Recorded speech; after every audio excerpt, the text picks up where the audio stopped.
Assalamualaikum warahmatullahi wabarakatuh. Kami dari kelompok 6 akan memaparkan materi tentang penerapan akuntansi istisna sesuai pernyataan standar akuntansi keuangan syariah.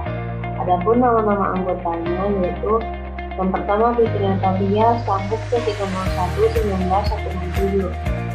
Yang kedua Nilu Meniati, Sambuk C301-19141. Yang ketiga, Iren Citra Dewi, Sambuk C301-19155. Langsung saja kita masuk ke materi. Assalamualaikum warahmatullahi wabarakatuh. Perkenalkan, nama saya Iren Citra Dewi, Sambuk C301-19155. Saya akan menjelaskan sini tentang pengertian istisna. Akad istisna adalah akad jual beli antara mustasnin atau pembeli dan ashani atau produsen yang juga berkehendak sebagai penjual, di mana pembeli menugasi produsen untuk menyediakan al-masnu atau barang pesanan sesuai sertifikasi yang disyaratkan pembeli dan menjauhkan dengan harga yang disepakati. Berakhirnya akad istisna. Kontrak istisna berakhir berdasarkan kondisi-kondisi sebagai berikut. Yang pertama, tidak terpenuhnya kewajiban secara formal oleh kedua belah pihak. Yang kedua, persetujuan kedua pihak untuk menghentikan kontrak. Yang ketiga, pembatalan hukum kontrak ini jika muncul sebab ia masuk untuk mencegah dilaksanakannya kontrak atau penyelesaian dan masing-masing pihak dapat membatalkannya. Landasan hukum Al-Quran. Hai orang-orang beriman, apabila kamu bermuamalah tidak secara tunai untuk waktu yang ditentukan, hendaklah kamu menuliskannya. Hadis riwayat Al-Bukhari. Al-Hadis, Amir bin Auf berkata, perdamaian dapat dilakukan di antara kaum muslimin kecuali perdamaian yang mengharumkan yang halal dan menghalalkan yang haram, dan kamu muslimin terkait dengan syarat-syarat mereka kecuali syarat yang mengharamkan yang halal, menghalalkan yang haram. Hadis riwayat Tirmidzi.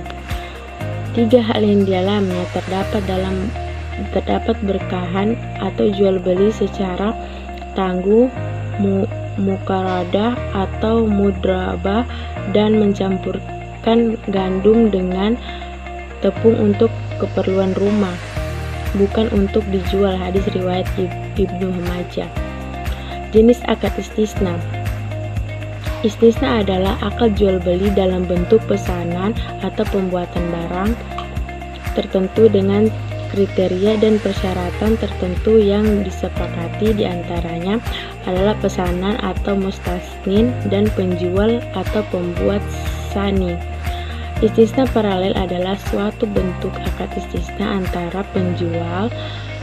penjual melakukan akad istisna dengan pihak lain atau subkontraktor yang dapat memenuhi aset yang dipesan-pesankan oleh istisna, hampir sama dengan akad salam. Itu saja penjelasan dari saya. Selanjutnya akan dilanjutkan oleh teman saya. Terima kasih. Rukun dan ketentuan akad istisna. Yang pertama, adapun rukun istisna ada tiga, yaitu pelaku terdiri atas pemesan atau pembeli atau mustasnin dan penjual atau pembuat sani. Objek akad berupa barang yang akan diserahkan dan modal istisna yang berbentuk harga, kemudian ijab kabul atau serah terima. Yang kedua, ketentuan akad istisna. Yang pertama, ketentuan tentang pembayaran. Alat bayar harus diketahui jumlah dan bentuknya, baik berupa uang, barang, atau manfaat. Demikian juga dengan cara pembayaran. Harga yang telah ditetapkan dalam akad tidak boleh berubah. Akan tetapi apabila setelah akad ditandatangani pembeli mengubah spesifikasi dalam akad, maka penambahan biaya akibat perubahan ini menjadi tanggung jawab pembeli. Selanjutnya, pembayaran dilakukan sesuai kesepakatan, dan pembayaran tidak boleh berupa pembebasan utang. Ketentuan tentang barang. Barang pesanan harus jelas spesifikasinya, baik jenis, ukuran, dan bentuk, sehingga tidak ada lagi jahala dan perselisihan dapat dihindari. barang pesanan diserahkan kemudian waktu dan penyerahan barang harus ditetapkan berdasarkan kesepakatan. Barang pesanan yang belum diterima tidak boleh dijual. Tidak boleh menukar barang kecuali dengan barang sejenis atau sesuai kesepakatan. Dalam hal terdapat cacat atau barang tidak sesuai dengan kesepakatan, pemesan, pemilik hak biar atau hak memiliki untuk melanjutkan atau membatalkan akad. Dalam hal pemesanan sudah dikerjakan sesuai dengan kesepakatan, hukumnya mengikat, tidak boleh dibatalkan hingga penjual tidak dirugikan karena ia telah menjalankan kewajibannya sesuai dengan kesepakatan. Ijab kabul, pernyataan ekspresi saling ridha atau rela di antara pelaku akad yang dilakukan secara verbal, tertulis melalui korespondensi atau menggunakan cara komunikasi modern. Berakhirnya akad istisna kontrak istisna bisa berakhir berdasarkan kondisi-kondisi berikut. Yang pertama itu dipenuhinya kewajiban secara normal oleh kedua belah pihak. Yang kedua, persetujuan bersama kedua belah pihak untuk menghentikan kontrak. Yang ketiga, pembatalan hukum kontrak ini jika muncul sebab yang masuk akal untuk mencegah dilaksanakannya kontrak atau penyelesaiannya dan masing-masing pihak bisa menuntut pembatalannya. Mekanisme pembayaran transaksi istisna. Filosof menjelaskan bahwa sesuai dengan pengertian istisna, maka mekanisme pembayaran transaksi istisna yang disepakati dalam akad dapat dilakukan dengan tiga cara, yaitu pembayaran yang secara keseluruhan. Proses pembayaran ini dilakukan dengan cara keseluruhan harga barang pada saat akad sebelum aktivitas istisna yang dipesan pada pembelian akhir. Cara pembayaran seperti ini sama dengan pembayaran dalam transaksi salam. Yang kedua, pembayaran secara angsuran selama proses pembuatan. Proses pembayaran dilakukan oleh pemesan secara bertahap atau secara angsuran selama proses pembuatan barang. Cara pembayaran memungkinkan adanya pembayaran dalam beberapa termin sesuai dengan perkembangan proses pembuatan aktivitas istisna. Yang ketiga, pembayaran setelah penyelesaian barang. Proses pembayaran dilakukan oleh pemesan kepada lembaga keuangan syariah setelah aktivitas istisna yang dipesan diserahkan kepada pembeli akhir, baik pembayaran secara keseluruhan maupun pembayaran secara angsuran. Cara pembayaran istisna seperti ini sama dengan cara pembayaran transaksi murabahah. Pengakuan, pengukuran, dan penelitian istisna. Bank sebagai produsen atau penjual. Yang pertama, biaya istisna terdiri dari biaya langsung, terutama biaya untuk menghasilkan barang pesanan hari. Biaya tidak langsung yang berhubungan dengan akad, termasuk biaya pra-akad yang dialokasikan secara objektif. Yang kedua, beban umum dari administrasi, beban penjualan, serta biaya riset dari pengembangan tidak termasuk dalam biaya istisna. Biaya pra-akad diakui sebagai biaya ditanggungan dari diperhitungkan sebagai biaya istisna. Jika akad ditandatangani tetapi jika akad tidak ditandatangani, maka biaya tersebut dibebankan pada periode berjalan. Selanjutnya, biaya istisna yang terjadi selama periode laporan keuangan diakui sebagai aktivitas istisna dalam penyelesaian pada saat terjadinya. Pengakuan dari pengukuran biaya istisna paralel adalah sebagai berikut. Biaya istisna paralel terdiri dari biaya perolehan barang pesanan sebesar dari masuk kontraktor kepada bank. Selanjutnya, biaya tidak langsung yang berhubungan dengan akad, termasuk biaya pra-akad yang dialokasikan secara objektif, dan semua biaya akibat subkontraktor tidak dapat memenuhi kewajiban jika ada. Biaya istisna paralel diakui sebagai aktivitas istisna dalam penyelesaian pada saat diterimanya tagihan dari subkontraktor sebesar jumlah tagihan. Selanjutnya, tagihan setiap termin dari bank kepada pembeli akhir diakui sebagai piutang istisna dari berbagai termin istisna atau istisna billing pada pos lawannya. Selanjutnya, pendapatan istisna adalah total harga yang disepakati dalam akad antara bank dari pembeli akhir, termasuk margin keuntungan. Margin keuntungan adalah selisih antara pendapatan istisna dan harga pokok istisna. Pendapatan istisna diakui dengan menggunakan metode persentase penyelesaian atau metode akad selesai.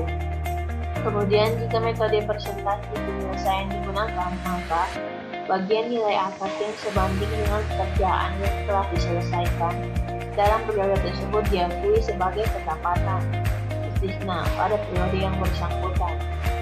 Bagian margin keuntungan istisna yang diakui selama periode pelaporan ditambahkan kepada aktiva istisna dalam penyelesaian dari pada akhir periode harga pokok istisna diakui sebesar biaya istisna yang telah dikeluarkan sampai dengan periode tersebut. Selanjutnya, jika estimasi persentase penyelesaian akad dari biaya untuk penyelesaian tidak dapat ditentukan secara rasional pada akhir periode laporan keuangan, maka digunakan metode akad selesai dengan ketentuan sebagai berikut. Tidak ada pendapatan istisna yang diakui sampai dengan pekerjaan tersebut selesai. Tidak ada harga pokok istisna yang diakui sampai dengan pekerjaan tersebut selesai. Tidak ada bagian keuntungan yang diakui dalam istisna dalam penyelesaian sampai dengan pekerjaan tersebut selesai. Dan pengakuan pendapatan istisna, harga pokok istisna, dan keuntungan dilakukan hanya pada akhir penyelesaian pekerjaan. Selanjutnya, jika pembeli akhir melakukan pembayaran sebelum tanggal jatuh tempo dari bank memberikan potongan, maka bank menghapus sebagian keuntungan sebagai akibat penyelesaian awal tersebut. Selanjutnya, penghapusan sebagai keuntungan akibat penyelesaian awal piutang istisna dapat dilakukan sebagai potongan secara langsung dan dikurangkan dari piutang istisna pada saat pembayaran atau penggantian kepada pembeli sebesar jumlah keuntungan yang dihapuskan tersebut setelah menerima pembayaran piutang istisna secara keseluruhan. Perkenalkan, nama saya Niluh Miniatis, Tamuk C 301-19041. Saya akan melanjutkan materi yang dibacakan oleh teman saya, yaitu bank sebagai pembeli. 1. Bank mengakui aktiva ITISH dalam penyelesaian sebesar jumlah termin yang ditagih oleh penjual dari sekaligus mengakui hutang ITISH kepada penjual. 2. Apabila barang pesanan terlambat diserahkan karena kelalaian atau kesalahan penjual dan mengakibatkan kerugian bank, maka kerugian itu dikurangkan dari garansi penyelesaian proyek yang telah diserahkan penjual apabila kerugian tersebut melebihi garansi penyelesaian proyek atau selisih akan diakui sebagai piutang jatuh tempo kepada subkontraktor. 3. Jika bank menerima barang pesanan yang tidak sesuai dengan spesifikasi, maka barang pesanan tersebut diukur dengan nilai yang lebih rendah antara nilai wajar dari biaya perolehan. Selisih yang terjadi diakui sebagai kerugian pada periode berjalan. 4. Dalam ITISH paralel, jika pembeli menolak menerima barang pesanan karena tidak sesuai dengan spesifikasi yang disepakati, maka barang pesanan diukur dengan nilai yang lebih rendah antara nilai wajar dari harga pokok ITISH. Selisih yang terjadi diakui sebagai kerugian pada periode berjalan. 5. Jika secara substansi terdapat transaksi bank syariah yang mengadakan atau membeli barang pesanan dengan cara ITISH dan menjual dengan cara murabaha sehingga menimbulkan tenggang waktu yang lama atau lebih dari 1 tahun antara waktu penyelesaian barang pesanan yang dikonstruksi dan waktu pelunasan tagihan bank dari pembeli akhir, maka pengakuan pendapatannya mengikuti ketentuan transaksi murabaha. Sekian dan terima kasih.